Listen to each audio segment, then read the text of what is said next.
Apa banyak lanjut aja dah. Wih. Fokus. Udah. Fokus. Kamera roll action. Halo, nama gue Gani, kembali lagi di channel gue Gan FM. Sekedar cerita, akhir-akhir ini gue lagi ngejar kelulusan koas. Gue lagi ngurusin koas. Ya ibaratnya kalau ngepus koas biar cepet lulus. Oh ya, ada yang tahu nggak koas itu apa? Ada yang tahu? Sebentar. HP gue bunyi mulu. Ini kayaknya ada emergensi sebentar ya. Oke. Sorry kepotong videonya. Barusan teman gue ngechat, katanya dia tuh sakit gigi yang paling belakang. Jadi chatnya begini. Aduh, lalernya muncul lagi. Nggak dapet. Kebetulan banget lagi mau bikin konten, teman gue ngechat begini. Dia konsultasi masalah giginya, gigi yang paling belakang, yang biasa disebut dengan gigi bungsu. Nah, mumpung baru aja gue ngebahas gigi bungsu dengan teman gue, tapi kan via chat. Nah, mending kita ngebahas gigi bungsu di video kali ini. Gimana? Setuju? Oke, setuju. Sesuai dengan namanya, gigi bungsu adalah gigi yang tumbuh atau muncul di gusi paling terakhir. Namanya juga bungsu. Gigi geram bungsu ada di paling belakang. Seringkali gigi geram bungsu ini tumbuh tidak sempurna.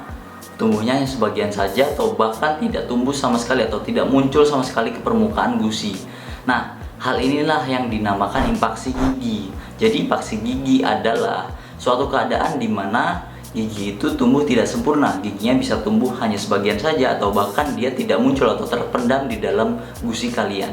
Gigi bungsu ini tumbuh di paling belakang, di kanan atas dan kanan bawah, kiri atas dan kiri bawah. Biasanya gigi geram bungsu ini tumbuh di umur 17 tahun sampai 25 tahun. Mungkin ada yang bisa lebih cepat atau ada yang bisa lebih lambat. Jadi ada beberapa penyebab. Yang pertama, tulang rahang tidak cukup untuk menampung semua gigi. Yang kedua, adanya hambatan seperti tulang yang terlalu kompak di rahang kalian. Selanjutnya, posisi gigi yang tidak normal. Contohnya posisi gigi yang tidur.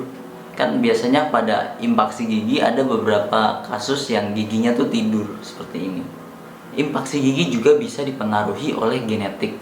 Jadi jika keluarga kalian, ayah, ibu, atau kakak, adik kalian ada yang mengalami impaksi gigi, nah kemungkinan besar kalian juga bisa mengalami hal yang sama.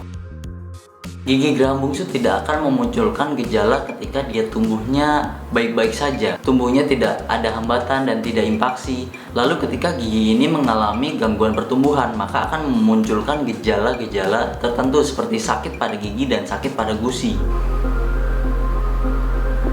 Tadi kan gue bilang kalau gigi geram bungsu ini bakal menimbulkan gejala ketika dia mengalami gangguan pertumbuhan.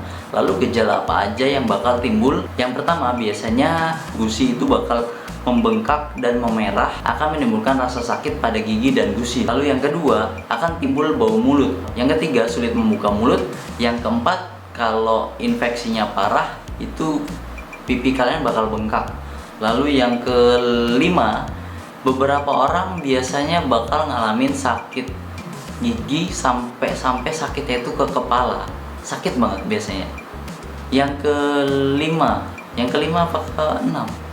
Ya, yang kelima lah. Yang kelima akan timbul rasa tidak nyaman ketika kalian mengunyah makanan. Tapi sebentar, catatan, tidak semua orang mengalami hal yang sama. Semua orang beda. Ada yang mengalami hal ini tapi tidak mengalami hal itu. Ada yang mengalami hal itu tapi tidak mengalami hal ini. Jadi jangan mematok semua orang itu sama. Apakah ada penanganan khusus yang bisa kita lakukan sendiri di rumah supaya impaksi gigi ini sembuh? Jawabannya tidak ada. Tidak ada penanganan khusus yang bisa kalian lakukan di rumah untuk menyembuhkan impaksi gigi kalian. Yang bisa kalian lakukan di rumah itu bukan menyembuhkan, tapi hanya meredakan rasa sakitnya saja. Meredakan rasa sakit dengan meminum obat anti nyeri atau obat analgesik. Tapi jangan lupa, minum obat anti nyeri yang aman dengan kondisi tubuh kalian.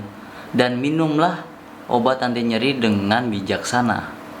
Patuhi aturan pakainya. Lalu buat kalian yang udah nggak tahan dengan rasa sakit yang ditimbulkan oleh infeksi gigi, gua saranin kalian segera pergi ke dokter gigi untuk mendapatkan perawatan khusus.